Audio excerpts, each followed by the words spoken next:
Je voudrais revenir encore sur l'appel concernant la repentance. Chers frères, chères sœurs, chers serviteurs de Dieu, on ne se moque pas de Dieu. Rappelez-vous du temps de Noé. Quand Noé annonçait la repentance à son peuple, Noé demandait aux gens de se détourner pour venir monter dans l'arche. Noé a prêché à son peuple pendant longtemps que Dieu va juger, Dieu va frapper, Dieu va faire tomber le déluge. Les gens se sont moqués de lui durant tout le temps. Les gens n'ont pas été attentifs à ses cris. Parce que pour eux, ce que Noé est en train de dire est irréalisable. Ce n'est pas possible que ça arrive. Ça fait des années on avertit notre pays. Ça fait des années on avertit les chrétiens. Ça fait des années on avertit les hommes politiques sur la repentance.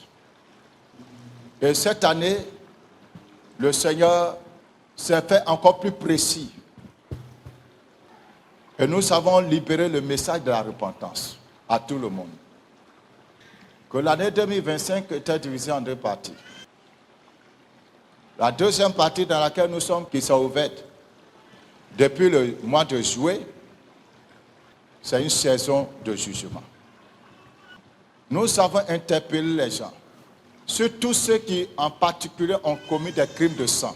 Tous ceux qui sont en train de prospérer avec le sang de quelqu'un sur le territoire de la Côte d'Ivoire, tout marabout qui a sacrifié quelqu'un, tout occultiste qui a sacrifié quelqu'un, tout homme de Dieu qui a sacrifié quelqu'un, tout politicien qui a sacrifié quelqu'un sur le territoire de la Côte d'Ivoire, ainsi parle le Seigneur, la terre de cette nation, la terre de cette nation, la terre de cette nation, la terre de cette nation va commencer à réclamer la vengeance. La vengeance. Les morts qui sont morts avant le temps parce qu'ils ont été sacrifiés. Ces morts vont rentrer dans les maisons. Ces morts vont rentrer dans les rêves, vont rentrer dans les sommeils. Ces morts vont poursuivre les gens. Ces morts vont poursuivre les gens. Tous ceux qui ont commis des crimes pour s'enrichir, tous ceux qui ont commis des crimes pour avoir un pouvoir quelconque, ces personnes n'auront pas la paix.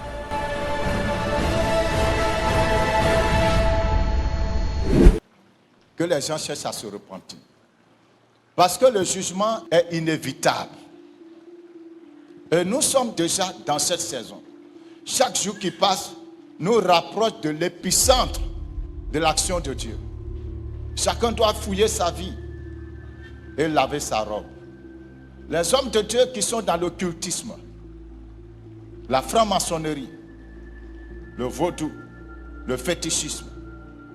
Les hommes de Dieu qui abusent des femmes de leurs églises, qui abusent même des femmes mariées. Ce que nous disons, ce n'est pas seulement une révélation. Avant, on parlait par révélation. Maintenant, là, il y a des gens qui viennent faire des confessions qui confirment que la révélation est vraie. Des grands pasteurs bien respectés dans le pays qui vivent dans une immoralité sexuelle incroyable, qui payent les femmes, qui louent les maisons pour des maîtresses, qui font voyager leurs maîtresses lorsqu'ils vont dans des programmes, lorsqu'ils vont à l'étranger, qui font voyager des maîtresses lorsqu'ils les enceintent pour aller accoucher ailleurs et rester là-bas en même temps. Tout ça avec l'argent des fidèles. Je dis, c'est plus une révélation. Maintenant, tout ce que je dis maintenant là, c'est des choses que je dis parce qu'il y a des personnes qui viennent pour confesser. Il y a des confessions qui se font. Des grands bishops qui pratiquent la sorcellerie, l'occultisme, pour avoir du monde, pour avoir la renommée, pour avoir la gloire, qui ignorent que la Bible a dit que sert-il à l'homme de gagner le monde entier s'il perdait son âme. Nous, hommes de Dieu, nous devons comprendre une chose. Ce n'est pas le nombre de fidèles que tu as dans ton église qui t'amène au ciel. c'est ta communion avec Dieu. Comment tu marches avec Dieu? C'est ça qui te sauve. Tu peux avoir 20 000, 30 000 membres, 10 000 églises. Mais le jour où tu meurs, tu es seul dans ton cercueil, tu es face à ton Créateur, tu es tout seul. Tous les membres sont partis. Quelqu'un d'autre va venir continuer. Ils vont même t'oublier. Le nombre de voitures, le nombre de maisons, d'immeubles que tu peux avoir sur cette terre ne saurait être comparable à la gloire que tu vas perdre dans le ciel lorsque tu vas retrouver ton âme à l'enfer.